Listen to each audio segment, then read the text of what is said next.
Hello, plant friends. So this is part 2 of the rooting and propagation series. If you haven't seen the last episode, there we talked about my tips and tricks for propagating in water, and we also had to deal with some root rot issues right on camera. In this episode, we talk about mostly this specimen. This specimen has transitioned out of rooting in water and is currently in moss. So let's start off the discussion for this episode with water propagation and root rot issues. So I think if we're talking about root rot and propagating, I think it's something that needs to be anticipated. It's something that you have to be proactive about. It's something that you have to be prepared for instead of letting it just like surprise you, right? It's something that is common and you should expect it. When I'm rooting a cutting like this in water, I always expect or I anticipate 1 to 2 rounds of root rot. So what do I mean by rounds of root rot? That means that when I'm propagating and rooting in water, I expect that the ends are probably going to, have some rot that I'm going to cut off. I'm going to let this thing callus, let it dry up a little bit, let any bacteria that's, around it be exposed to the air, dry up and die, and then put it back in water, right? So I try to let it callus overnight, and then I put it back in water. I'll put this one back in water tomorrow. And then if it happens again, it would not surprise me for it to happen 2, maybe even 3 times, right? So that's why when you're buying a cutting, when you're buying, something that you need to root or you need to work on at home, you want a lot of real estate to work with, right? You do not want like just, this tiny, you do not want to buy something tiny like this, right? Because what happens if it does rot, right? What happens if nothing happens for a month or 2, like anything, something so small, right? It doesn't recover from complications well, right? Some complications is gonna, you're done, right? It doesn't have that much leeway to enough energy, enough hydration to survive in the long run. So buying something that is just one node cut to the very minimum is so risky. Yes, you can buy something, a small for $30, $50, but it's honestly just not worth it, guys. I feel like so many people have just, they learned the hard way that after several of these die, you basically spent as much as you would buying a larger, more viable specimen. It's just better to save your money. That's my 2 cents. Again, do as you will. There's a market. People are selling them. People are buying these little nubs. But I highly recommend against doing that. I know that there has been an increase in the number of people who are selling just single nodes, as in, this is a node right here where this outbud is coming out of. So they're selling just like a small segment like this, just one node with a little bit of stem, up here and down here. You're cut on the top end, you're cut on the bottom end. Water is not an option. So but some people, what they do is that they take that, they lay it sideways, either in moss or on perlite or a very, rocky or well-draining soil mix. And a lot of people also really amp up the humidity by either covering up with a plastic wrap or some cover, or they put it in a container. So they get that nub and they just lay it sideways on moss. So if you're rooting in water like I do, you just kind of have to expect that you're going to have, some root rot. 1 round, 2 rounds, 3 rounds. And when it happens, you just gotta cut it off, callus, put it in, rinse, repeat, do it again. It will eventually stop. Okay, guys? It will eventually stop. I think if you're comparing propagating in water versus propagating in moss, if you're doing it the right way, and propagating in porous, airy substances such as like perlite, some people even do like leca. I think that the chances of root rot is probably a little higher with water propagating. For this particular example, I'm rotting again. Like I put this back in water in a week or so, I'm rotting again. I lose this one. Probably by one, maybe, yeah, probably if I do another round of rot, what I would probably do is that, again, I would chop that section off, and considering, how well these roots are already developed, I would chop that section off, let it callus overnight, and then move it out of water. A lot of people grow very concerned when their leaves start dying or wilting during the rooting process. This is very, very normal. If you feel that the leaf is still capable of producing energy for the plant, then keep the leaves on. If the leaves are yellow and they're wilting and you don't feel like they're providing any more energy for the plant, then cut them off. I normally cut off the leaf when I feel that the green parts are deteriorating or the leaf overall is turning yellow and eventually going to fall off anyway. So there's going to be a point where you have, either by necessity or you have enough roots that you're going to transition this out of water. Okay, so what happens? Let me move on to my next example. All right, back to this guy. This guy, again, has transitioned from water rooting to moss. So this guy was in water for, I think, about a month or two, and this guy developed adequate water roots. So the next step, I transitioned him to moss. There was really no particular reason I chose moss over a very high dense perlite mixture, which is another option that I do and other people do. So when you're transitioning out of water into another medium in anticipation of ultimately having your plant in your normal aroid mix, you have to anticipate that you're going to lose some of the water roots that you developed or your plant developed along the rooting process. For this particular specimen, what I do is that I just soak this guy completely. I just drench it till it's, till it's draining water, and I do that once every 2 weeks. So being in terracotta, it drains really well, and then also the terracotta is constantly whisking away moisture. So right now, this guy still has about 5 or 7 more days to go. Can you hear the noise?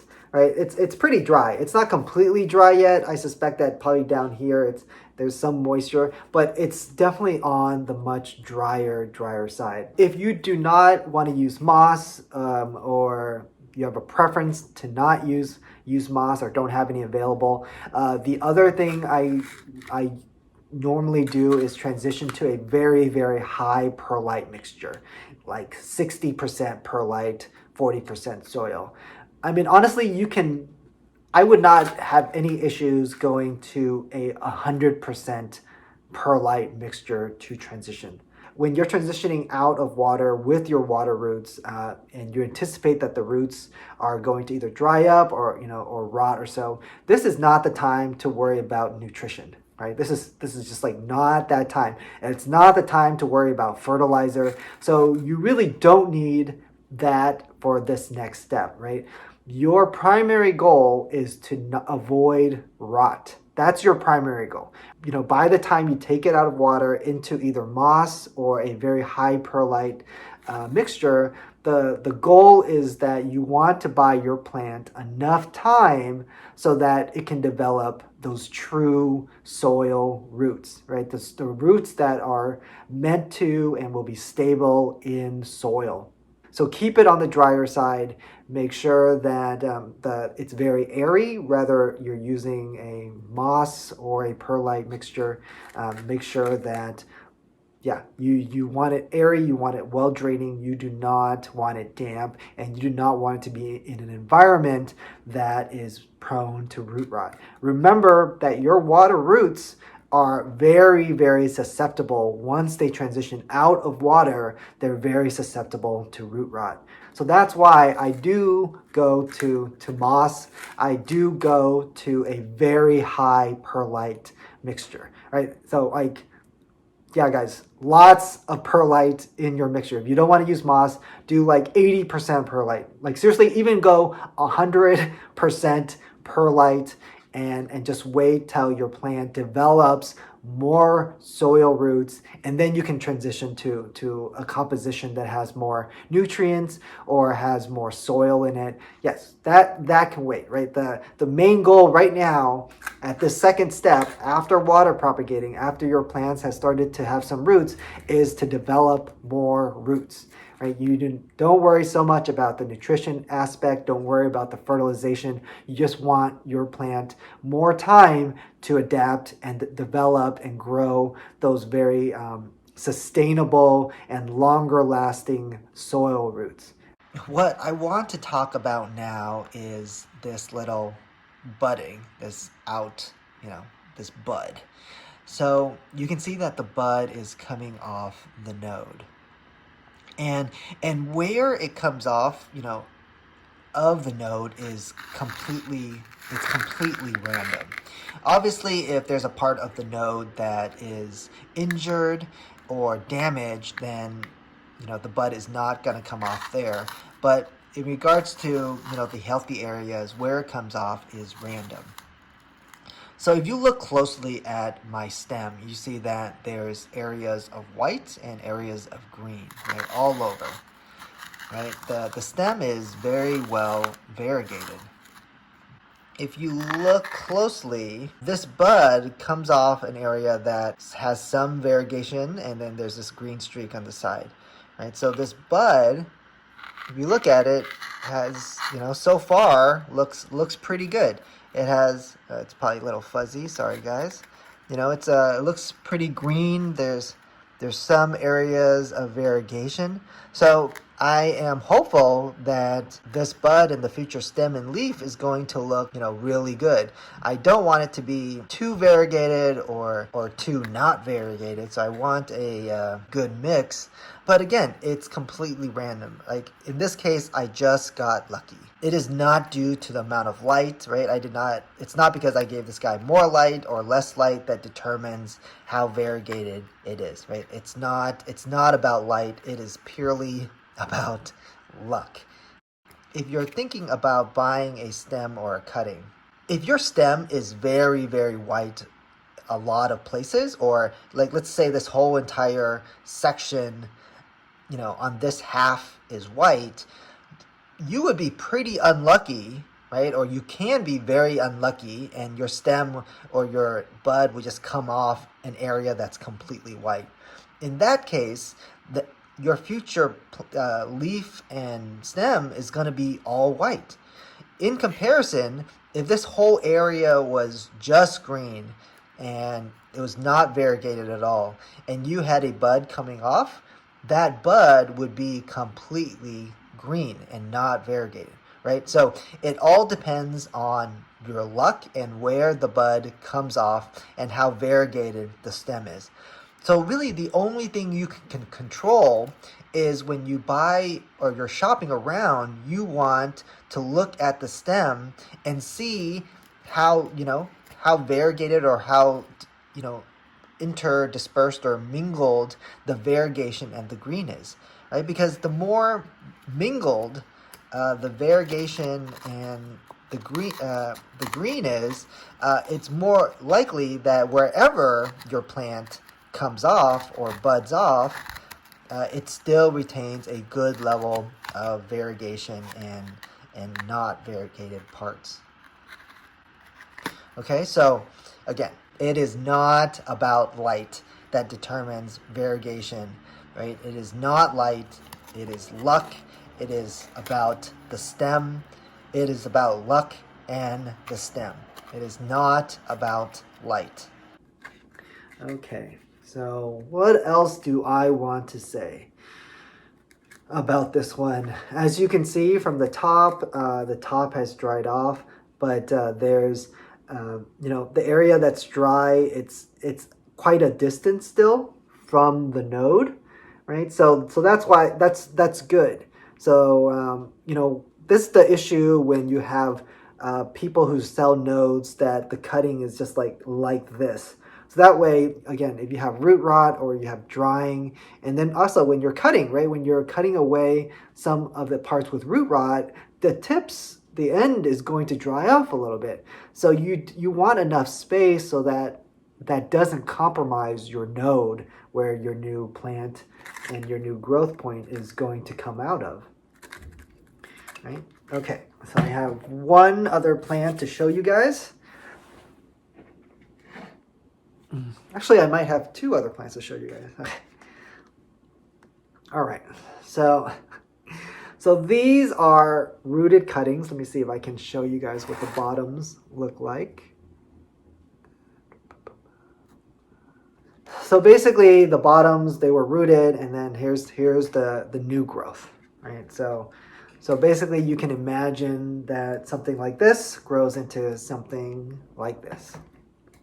These two specimens are quite different, right? You see this specimen, this right here, lots and lots of white, right?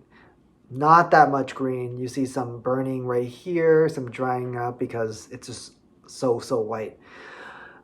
When you look at the stem is also very, very white. And this came off an area of the stem that is predominantly white. So that's why it's not a surprise that my leaves are all white. And if we compare that to the plant that's next to it, these are two plants that I just planted in one pot because I wasn't sure if they were going to grow. So, just to save space, so that's what I did. So if you compare it to the one next to it, right, you compare this one. This one it's almost a reverse, right? It's almost, instead of being mostly white, this one is also like mostly green. You can also, you can imagine this is probably, fairly close to what people would consider a reverted elbow. If something like this leaf right here, if this plant grew and most of the leaves are like this, I would essentially consider this a reverted elbow. But look at this leaf right here. You can see it. This leaf looks pretty good. I mean, it's a little deformed because it's like a new leaf, but in terms of variegation, it looks pretty good. So if I had to choose between this plant or this plant, I'm much happier with this plant right now.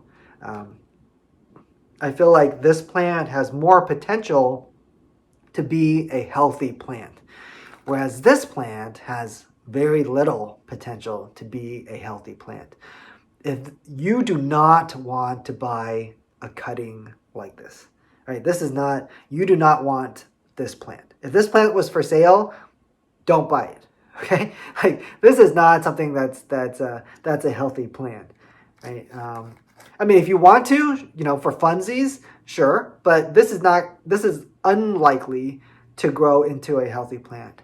If the price was right and you wanted to take that chance, then sure, take that chance. It's not impossible. I'm just saying that it's less likely, right? I would rather take my bets on this guy, even though this guy also has the problem the other way. So when you're looking at the main mother stem or where it came out of, this is also very, very white. This plant where the original plant was very, very white, but this outgrowth just came out of a part that happen to be a lot, happen to be very unvariegated and have a lot of green. So from similar mother plants, uh, the results came out very different, right? And this pot was the same. They're both in the same pot. They started out in the same pot, so it's not like this one got a lot more light or a lot less light. They got the same amount of light, right? So like I said, it's not about the light. It's about luck. Okay, it's about luck. It's about just the random chance of where from the stem or from the main trunk your outgrowth came from. What do I do? Right? Like, what am I going to do or planning to do with a plant like this? Right? So regarding the smaller one, or the more green one, I'm just going to leave it. I'm just going to see what the next couple leaves look like. If if it just keeps getting greener and greener, I'm just going to have to cut it back and figure it out. Right? In regards to this big one, if you can see the stem, I might just nip it off. Right? I might just nip it off. I know that there are a lot of roots down here. I might just nip this guy off and hoping that the new outgrowth from the stem or from the mother trunk is going to be in an area that has a lot more green. Right? That's probably what I'm going to do because so far this area, these leaves are, using up the oxygen, using up the energy, but it's so white, it's not providing that much to the plant. So I'm probably going to do that. The only problem is, and why I haven't done it sooner, is that if you look at this trunk, you probably can't see it, but it's very dried out.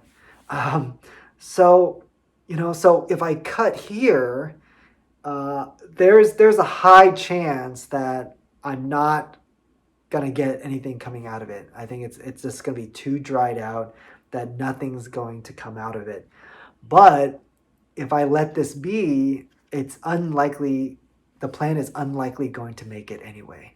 Right? So I think that, like, when you're looking at some things like this, it's, you're stuck between a rock and a hard place, right? Or a rock and a rock. So yeah, anyways, I think I'm looking at now, I might as well just do it since I have my knife here. I'm just going to cut it off, and I'm just going to cross my fingers. All right, so there we go. There's my plant. So I'm hoping it just, I'm hoping that the new growth just comes out there. I know it's a little fuzzy. It comes out there and it'll be more green. Okay, so that's it. So the good thing about this plant right here is that there are a lot of roots, right? So I know that this plant will, stay hydrated. The only concern is that I know that the top trunks and the area around the node is drying up. So I'm hoping that this guy has one more chance in it. This was actually the second growth from this. I had to cut it back once. My first time was unlucky. This time is unlucky again. So I had to. So I'm hoping third time's a charm, and the new growth comes out. There is also, like I said, a very high chance that nothing grows and it's just too dry. It doesn't have enough energy to go forward. That's very possible. But it's just a chance that you kind of have to take sometimes. Okay, guys, so we are wrapping up part 2 of this rooting and propagation series, but I just wanted to point out a few more things. So one is that you see this area right here where there's lots of green and variegation mingled in the stem. This is where it's this side that I'm hoping that the new bud comes out of, right? Like around here, that would be great.